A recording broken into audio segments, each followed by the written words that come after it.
Alright, so there's a story about a racist girl in the University of College that got expelled, banned from the premises because of her actions, and quite frankly, I don't blame them that, because what happened was the black lady was trying so hard not to fight back, because if she did, she would have been called the perpetrator, a person who started this whole thing.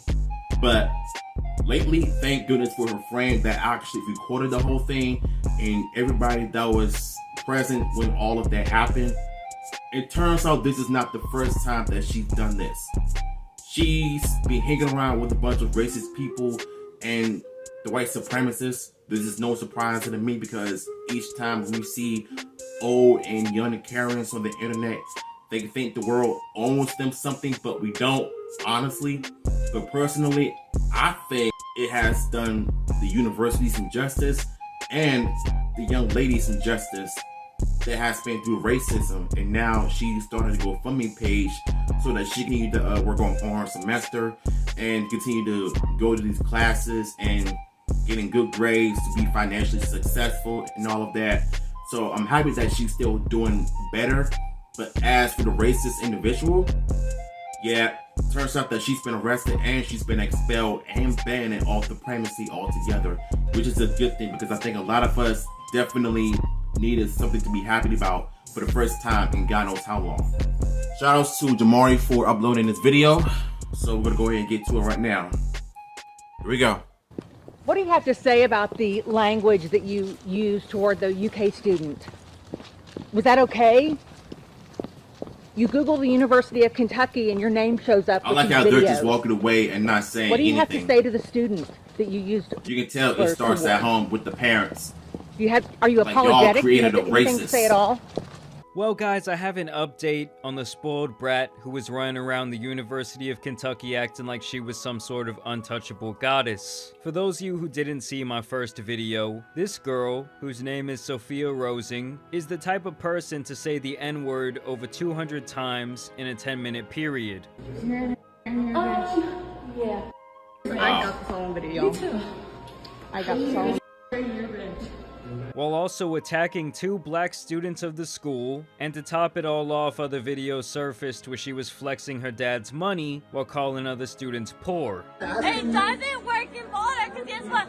I'm rich as fuck, and you're obviously not compared to what you're wearing, and I can see. I got so much to say about this towards the end of the video. Especially because you don't know my fucking last name. Yes, I got so many questions on my own. You are. Well, now the University of Kentucky has made their decision to expel her, and now Sophia's lawyer is also sending her to rehab. And like I already predicted, she will be receiving this sensitivity training, likely in an attempt to try and save her image, and eventually enable her to be able to say, sorry, that's just not who I am. It was the alcohol talking, which we all know is a crock of shit. Like we said last time, alcohol doesn't just make she's a basically racist. just capping. It merely removes That's what it is, filter that person might have had. Just the sheer fact that people feel this comfortable getting belligerently drunk every single day and going out in public acting a fool is really just a testament to me as to how powerful they must feel. I'm a big believer that if you aren't the type of person who can take care of themselves while drinking, you really need to chill the fuck out on the liquor. It's either that or just stay home and drink. But sadly, some people are far too arrogant to realize that before they ruin their own life, or God forbid, someone else's life. It also doesn't surprise me in the slightest that this woman was a business major, and that comes from a dude who graduated with that degree. Those programs had some of the laziest yet most self-righteous people I've ever met. Like no Kyle from accounting, you aren't gonna be the next Elon Musk,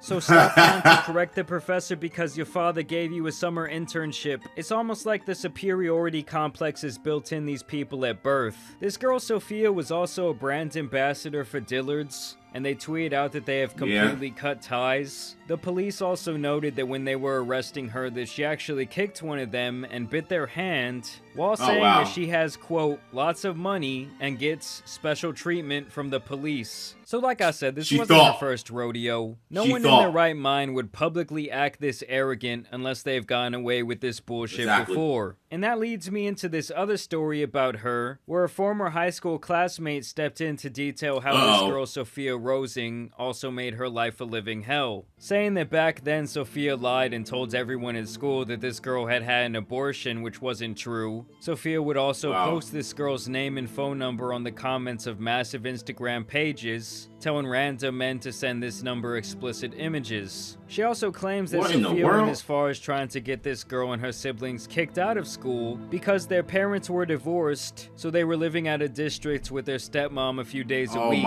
She says this video displays exactly who Sophia is, and that she has been bragging about her parents' money since she was a teenager. I really do hope they do throw the book at her. I hope that she is charged with a hate crime because that karma really needs to come back around and double tap that ass. And as for Kyla Spring, aka the victim in this whole scenario, she actually got the opportunity to speak at a rally against racism held at the college in light of this event.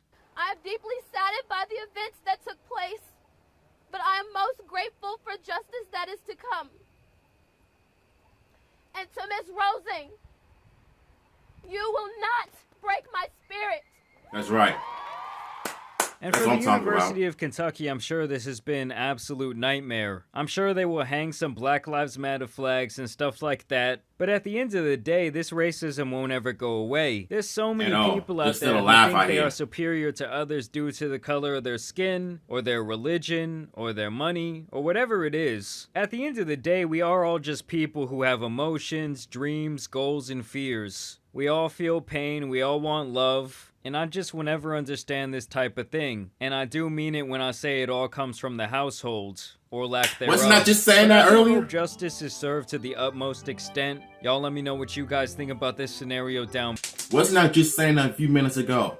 It starts from the home, and then it's going to carry on to that child's life, and that child is going to end up becoming a bigot, a racist, and a criminal of worst of the worst. So yeah, man, shout out to Jamari once again for uploading this video. I got so much to say in this, like I said. The fact that she had the audacity to put her friend's business online, claiming that she had an abortion and that her parents are divorced, all because they're living in separate houses and all of that, so that gives you the right to make their life miserable, because you're miserable, you're depressed, you're just upset, and you just enable a person to make that person's life live in hell because you feel the need to put their private business out there. Personally, I blame the parents because, number one, it started from the home. In the part when he says that she was bragging about her parents' money as a teenager, it shows a lot. Because when you enable that child, the child is going to end up going down the spiral continuously. And if they continuously go down the drain, you're going to continue to enable time and time again. Give them money for drugs, buy them clothes, buy them shoes, and they don't even say the word thank you enough.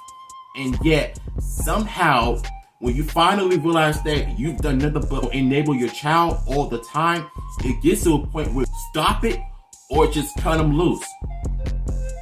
Because if I had a child like that has been going through a lot for years, using me, begging me for money and all of that, and if I continue to do that, I would just cut them off immediately. I would not give them a dime. I'm sorry. Because each time when you give that person things and didn't expect to get something back from them as a return, that is a huge red flag as a parent. And I think a lot of parents that are watching this video should also understand what's going to happen if you continue to enable and do things for people that don't show you no gratitude and appreciation for the things you do for them and can't even get nothing in return. That needs to stop. And as for this young lady, I can tell that she was privileged her whole life, bragging about her parents' money, putting people's private business on social media as you claim that they had an abortion. Number one, you crossed the line right there. And secondly, this ain't the first time she's done this. As he said, she's been through this rodeo a lot of times. she attempted to hit and kick the police officers as they were trying to arrest her. And not to mention, when a person was asking them what's going on, they just didn't say a word. Covering her face, I said she was dodging accountability. And like I've said all the time, accountability is modern women and teenagers' biggest kryptonite. As men, we're always taking accountability for our actions. Why can't women and teenagers do the same thing for their mess? And yet somehow, when they get on TV, everybody is going to be, oh, she didn't need to do that, we should forgive her. No. When somebody is doing wrong, you need to hold them accountable for their own actions. We don't even see that nowadays. It's always men's this and that, but what about what women are doing? Did anybody even took the time to even talk about what is going on nowadays with what women and teenagers are doing? This is a prime example of it. At the end of the day, I hope the young lady is doing better with her life. She is continuing her education and working good jobs and having good people in her life, because once you have good people around you, they'll be able to motivate you into doing good things. All you gotta do is just keep that. If they want you to do that, God will put you in a great place, in a good position. As long as you continue to do the things that you love to do, while continuing to honor Him. The best advice I could give to any parent and everybody that is in college, like if y'all dealing with racism in college, in schools, speak out, create a protest, do something to end this mess, and find a way to build up some encouragement to get better. Not only get better, but to try to create a unity to work together as one to try to make this world a better place. It's bad enough that this world is already divided. You know, blacks on one side, whites on the other side, Asians in the back side, Mexicans in the front side, and Jewish people on top. It's literally everywhere. This world shouldn't be divided. We all have the same blood. Not about family, but the color blood. At the end of the day, I hope y'all were able to get my thoughts and my message in this video, because stuff like this is the reason why a lot of black people don't even want to go to college, because of racism like this. Not to mention public schools, colleges, and elementary schools, they all have a bunch of bigots and racist people up in there that don't want to take accountability for their own actions and don't want to do anything. And yet when somebody confronts them and the law enforcement confronts them, they all have the same excuse, because the more excuse they put out, the more accountability that they're dodging and try to avoid it. And that needs to stop the most. Seriously, I'm dead serious when I say this. Racism may be alive, but we as a people need to try to make the world a better place, so that way everybody can just get along without having racist issues. You know what I'm saying? That's why I'm passionate about this. It's because I hate seeing stuff like this. You know, white people have always been privileged for years. They don't ever take accountability. They get less years, less sentence than we do. Things gotta change, yo. So, if y'all want the original video, the link will be down below so you'll be able to check it out. Tell me your thoughts on this, and if you enjoyed what I have to say and my criticisms of these universities and schools dealing with racism and bigot parents that started it all with their child, then by all means, chime in the chat and I'm gonna holler at y'all on the video.